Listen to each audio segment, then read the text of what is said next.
morning. Well, that was good. I feel really energized now, so we can launch into this one. I'm going to tell you just a little bit how I started a business, or this particular business, and what I'm passionate about in the world. And I've already gone past the first slide, which is very difficult. Here we go. When I was a child, they didn't have waste collection. You had to take your rubbish to the dump yourself. And it was a favorite Saturday activity, going to the dump with my dad. We, in Canada, were very civilized. They took the recycling away, but the rubbish you had to deal with yourself. And I loved the dump, because I grew up in the prairies, and it was the only place you could go to see seagulls, because the sea was 1,000 miles in any direction.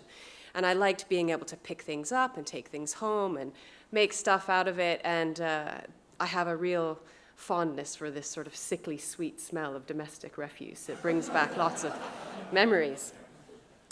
And then you fast forward a bunch of years, and I moved to the UK in 2004, and I was slightly devastated to discover that 100 million tons of waste went to landfill in that year. And this is in like my colonial overlord country. I thought it was a much more civilized place, especially for such a small island, to effectively bury your rubbish is really uncivilized. And if you talk to a 7-year-old kid, they'll say, well, I get in trouble for stuff like that. If I put trash under my bed, I get in trouble for that. So they just don't understand the concept of landfill. And unfortunately, actually, most of them don't ever get to go to a landfill site. When I was growing up, we used to go on the most incredible field trips. We went to sewage treatment plants, to waste recycling centers. We went to all the public utilities. So we got this grounding in the way the world works, or the internal organs of a society. And that's always what I go to see. When you travel and you go to a new country, some people are like, right, I want to eat all the food, I want to go to the museums. And I do like museums, and I went to the museum here yesterday, but I also walked down all the back streets and looked in all the skips. The first holiday I ever went on with Elvis, when I was still desperately trying to impress him, we went to this beautiful island in the Philippines for 2 weeks, and I spent 3 days in the landfill site. And he was like, oh, okay, this is my future. Great. So when I came to the UK, I thought, we've got these big, beautiful problems, but I cannot fix 100 million tons. What can I fix? I was really keen to do a community service project. I thought, I'm going to become a British citizen. I'm going to participate in society. What do? I want to have an impact. I want to give back. And I started by going to landfill sites and recycling centers, and then had a chance meeting in 2005 with the London Fire Service and discovered their decommissioned hose problem. Now, this is exactly what I saw, which still has the same impact on me now as it did then, and it was love at first sight.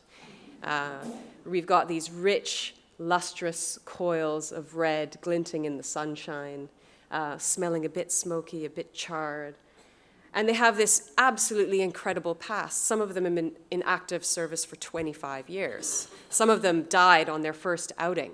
But you essentially have a 22-meter hose, and it's a double-wall nitrile rubber with a nylon core. And because it's this composite, it means you can't shred it, melt it, and start again. So it's not like aluminum, it's not like glass, it's not easy to recycle. And in the UK, it was all going to landfill. And I just thought, I have got to have it. I'm taking it home. We were living in Brixton at the time, and I threw one of these coils over my shoulder. It's still probably why I'm fit to this day, because they weigh about 20 kilos each. And I don't drive, so I ran home from Croydon. But I took it to Elvis, and I said, look, there's this team of 10 guys doing everything they can to fix this stuff. They patch it, whatever. But if it can't be repaired, there's no point in having a short hose. These are going to landfill. We have got to create a glorious future for a glorious material. What are we going to do about it? And he said, well, what are you going to do about it? You brought it home. Your responsibility. Anyway, so we moved on.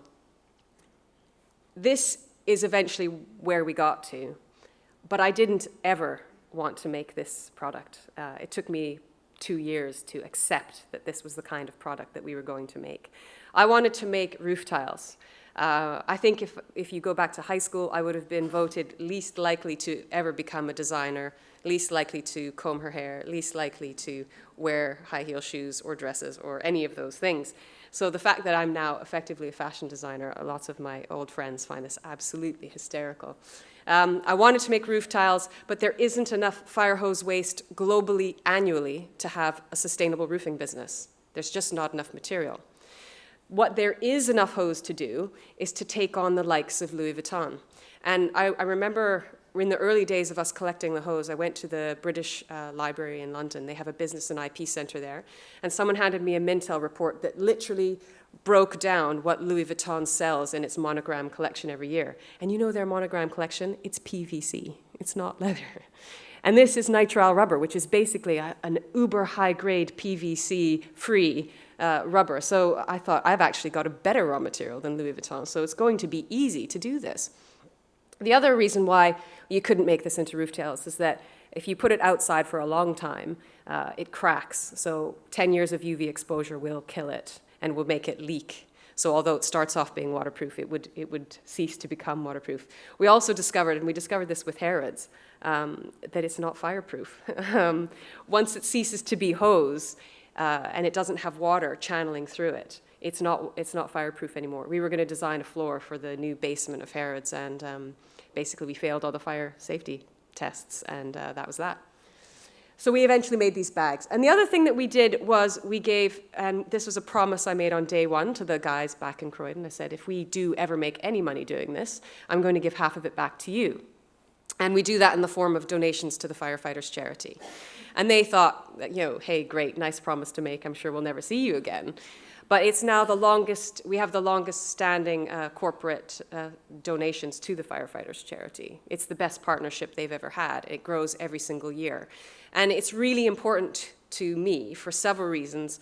One, I think money is totally irrelevant. I don't want to earn lots and lots of money. I want to save lots and lots of material. So my primary objective is not money, it's change. And you can have a huge impact on an organization like the Firefighters Charity by doing what we do. And we do that for all of the wastes that we collect. So for every waste stream, there's a charitable partnership. And it's the best day of our year. When we sit down in October and write all the checks out, it's the most fun that we get to have. We also do open book accounting with all of our charity partners so that everybody understands that it's a completely transparent process. And if you ever have to sit down, as we often do in the real world, with cold-hearted capitalists like bank managers and the odd venture capital group that keeps coming to us wanting to invest, and they say 50%, you're going to have to do something about this 50% donation. It's too high, it's too big. But the reality of it is, I get all the fire hose for free. I have an exclusive contract until 2025 for all of Britain's hoses. So I have completely secured my raw material supply, my free raw material supply. And I don't think that that's something that any capitalist can argue against. I also have a captive audience of 66,000 fire service personnel in the UK who are all fantastic brand ambassadors. So we get to create this community, we get to give back, we get to do exciting things, and it benefits the growth of the company. This is going back, way back to the beginning when we first started. So we had this hose, and we were going through lots of ideas. Roof tiles had failed. I was going to take on Louis Vuitton. And how do you do that? You have to start by making a product. And the easiest product to make with a long, straight hose is a belt. So Elvis got the scissors out, and he was cutting this belt away. And on that same day, I got a phone call from the guys who were organizing the Live Earth concert in London, which was a series of events that Al Gore put on to raise awareness of climate change and raise funds for environmental causes. The problem with the concert was they only had typical merchandise. They had cheap T-shirts from China to sell, and that really doesn't resonate with a green audience. So I got a call from them saying, look, you need to come and help us change Wembley for a day. I had a bit of a reputation for doing crazy green stuff at that point. And I said, I can't fix Wembley in a day, but I can make you these amazing fire hose belts. And Elvis was making one belt, the first ever belt at the time. And they said, really, belts? Okay, we need 1,000. And I was like, yeah, 1,000, no problem. And I was like, when's the event? Is it in a few days? Or it was 3 weeks away. And we didn't know anything about buckles or rivets or anything. And we thought, okay, we're just going to have to make. We got some scissors, Fiskars, really sharp. But by the end of that first night, we'd cut 20 belts, and our hands were just like this. And it was agony. So the only capital investment we ever made in the history of the business was buying this rotary cutting tool for $39.95. So you can start, by this I think we've proven that you can start a business anywhere at any time with anything and any amount of money, because we took, basically piles of rubbish and turned it into belts, and we only used this one tool. On that day, we sold the 1,000 belts. And that was the other thing that convinced us that this business idea had legs, because who buys a belt at a concert? I get buying a CD or a t-shirt, but a belt? And a belt from a company you've never heard of, made from old fire hose for 25 pounds a pop. It certainly convinced us that there was a lot of merit here. But a lot of then people came to us and said, look, we want to buy your stuff, we want to stock your stuff, but you have to make more than belts. So we went on a journey and learned how to, I can't sew, Elvis learned to sew. We developed a collection of pieces, and we eventually got to that bag that you saw. It took us 5 years to make a bag that cool, because we didn't know how to make anything. This is basically what has come to define our philosophy. A traditional designer, so if you go to a fashion school, how they start is with a sketch pad. And they say, I want to make a bag that looks like a bracelet, or I want to make a dress that looks like a mermaid, or something like that. And then they go out and find the materials that they need to achieve that design. And we don't do that at all. We start with the material. We start with this big pile of crap and go, okay, what are we going to do with that? And how are we going to fix that entire problem? Because our goal was never to fix and to save one hose or two hoses. It was to save all the hoses. It was to save the 12 tons of hose that London generates every year, and then the 20 tons of hose that the UK generates every year. London is really inefficient with its hose use, by the way. The rest of the UK is much more careful with their fire hose. So we knew that we had to start at the end and work our way back to the beginning. And this has become a design philosophy that, again, we never really expected. But lots of people now come to us with their problems. And that's where the future of the business lies for us, is that there are so many other waste problems out there. There's this 100 million tons I told you about. And until we've tackled, I would say, 1% of that problem, I will never think of us being even remotely successful. So unless we're doing 1 million tons a year, I'm not going to be shouting from the rooftops. This is the secret to our success, really. This is all on Google. It's freely available to anyone. That's a map of the landfill sites in the UK, the map on the left. And unfortunately, you're not allowed to take anything away from a landfill site. But all of them will let you in, particularly if you go with a backpack and a really good attitude and some sandwiches. People will let you sit there and watch and take notes all day. And I kind of urge you to do this, because you would be absolutely astounded at the free materials that are going to waste every day in this country. And it's chaos. Like when you first get there, you're going to see tennis rackets and nappies, and it's just, it's nasty. And you cannot make sense of that. But what you can do is start to spot the patterns. And that essentially translates to me into rivers of gold. Because when you start to see a material again and again and again, that means there's opportunity there. But because you can't collect it from the landfill site, you've got to go back and get it from the industrial estate from whence it came. And so that's a map of all the industrial estates. These are absolutely brilliant for trawling. And again, they will let you go into their skips. If you go in and knock on the door of the boss or the director or the site manager for anywhere, so far I found in the UK, everyone says, you're kidding, right? You want to come and take this away and save me my 70 pounds a ton landfill fee? Have it all. So we've never had a no. In fact, now there's so many yeses that we're starting to charge people to take the waste. So there is a dual revenue stream for us. We have, like every business, some bad days, and there was a very bad week a couple of years ago. When we first started manufacturing, we went everywhere in the UK to manufacture our bags. We went to all of the heritage British luxury leathercraft brands, and they all said, ooh, hose, I'm not doing that. Go somewhere else. So we couldn't find anyone in the UK to make for us. That skill set is largely gone or owned by the big players. And we went to France, and we went to Spain, and we went to Portugal, and they all said the same thing. No, it's rubber, it's horrible, go away. But we found this beautiful factory in Romania that was run by a family, highly, highly skilled craftspeople, also making for Prada and Chloe, so that was the place that we set up shop. We worked with them for 4 years until Burberry found them. And overnight, Burberry bought all their capacity for the next 2 years, and we were sort of ceremonially or unceremonially dumped. And we needed to set up a new factory. So in that week, we had 1 week to set up and establish a new factory, which we have done in tandem, one factory in Istanbul and one factory in the UK. In the UK factory, we're going to be building a skill set by hiring apprentices, training them up, and then keeping them on. In Istanbul, we could set up literally overnight because the skills are there. So that was a horrendous week for us. Equally had this nasty, nasty American distributor who just decided to keep a lot of stock and not pay for it.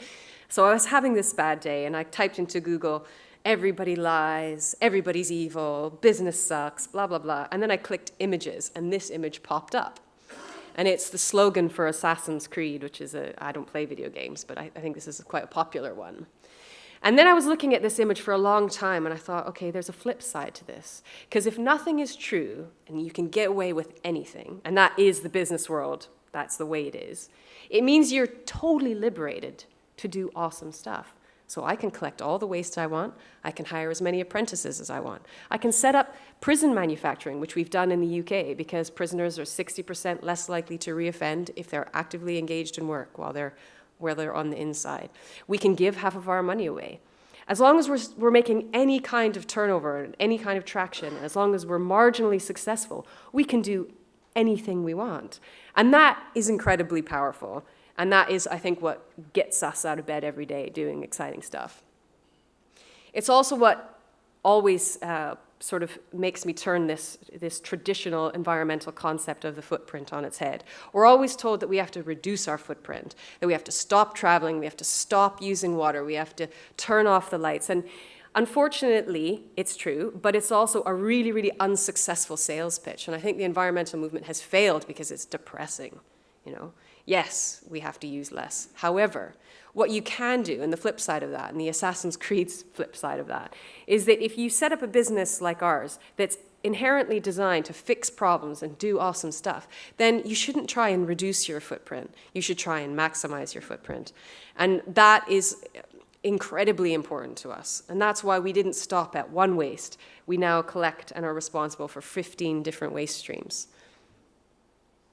If you set out to have such lofty ambitions as that, I think some incredibly exciting things happen to you.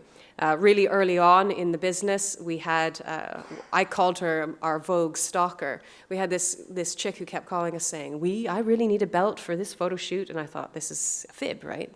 You know, we were a very small company. I'd never bought a Vogue magazine. I certainly didn't expect to be in one. So I kept saying, no, you know, we don't do free stuff. If you'd like to have a belt for your photo shoot, you're going to have to buy it. And she called several times. And eventually one of my friends said, look, I will pay for the belt. Please send it to this woman. And we sent it to her and then heard nothing for months. And then we were sent a copy of the magazine. And we were not just in the magazine, but we were on the cover. And it was a Mario Testino shoot featuring Cameron Diaz. And I think we can all agree what the highlight of this image is. It's this absolutely stunning belt that she's wearing that she kept. So thank goodness somebody paid for that one.